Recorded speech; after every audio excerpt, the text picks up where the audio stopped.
Assalamualaikum warahmatullahi wabarakatuh. Perkenalkan, nama saya Agus Fando dengan NIM 2892150358, Prodi Manajemen Reguler Plus.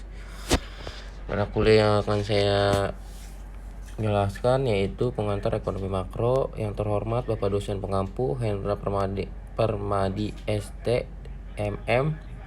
Pada kesempatan kali ini saya akan menjelaskan ujian akhir semester 3.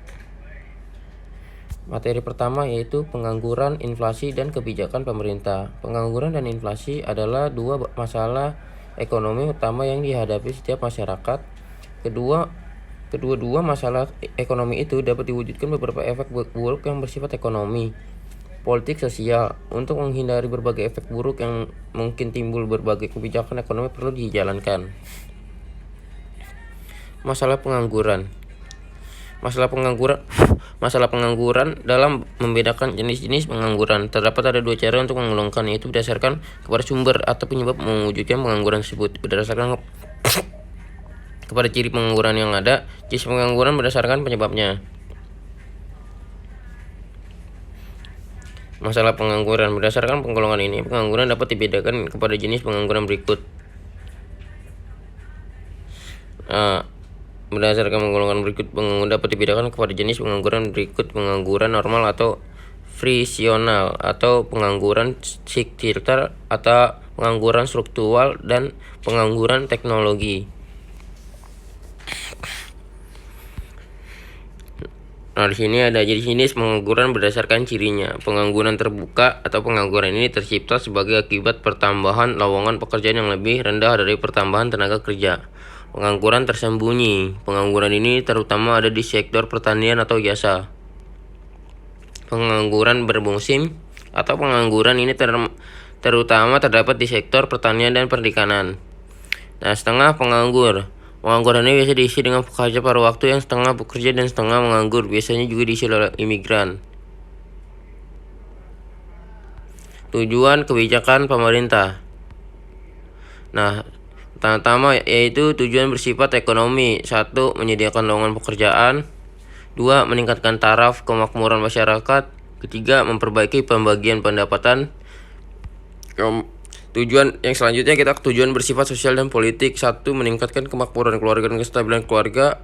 2. Menghindari masalah kejahatan. 3. Mewujudkan kestabilan politik.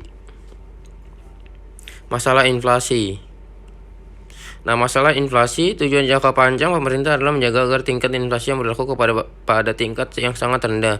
Tingkat inflasi 0% bukanlah tujuan utama kebijakan pemerintah karena sangat sulit untuk dicapai. Yang paling penting untuk diusahakan adalah menjaga agar tingkat inflasi tetap rendah. Jenis inflasi: 1. Inflasi permintaan. 2. Inflasi desakan biaya. 3. Inflasi diimpor.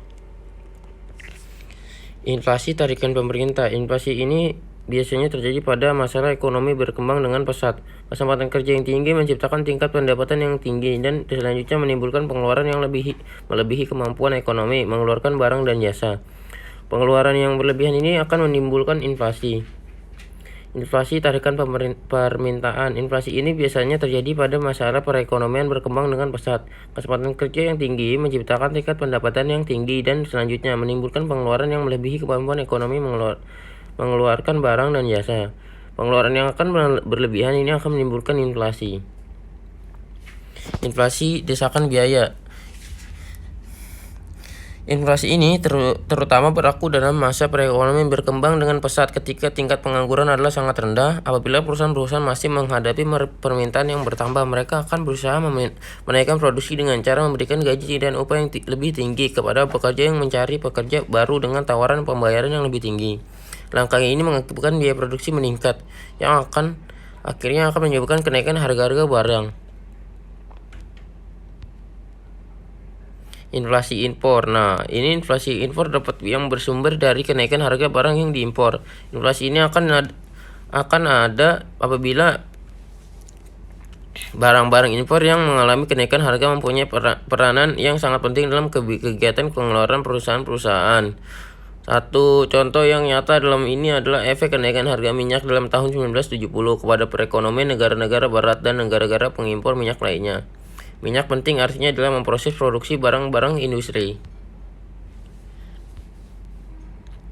Baik, sekian penyampaian saya, kurang lebihnya mohon dimaafkan. Assalamualaikum warahmatullahi wabarakatuh.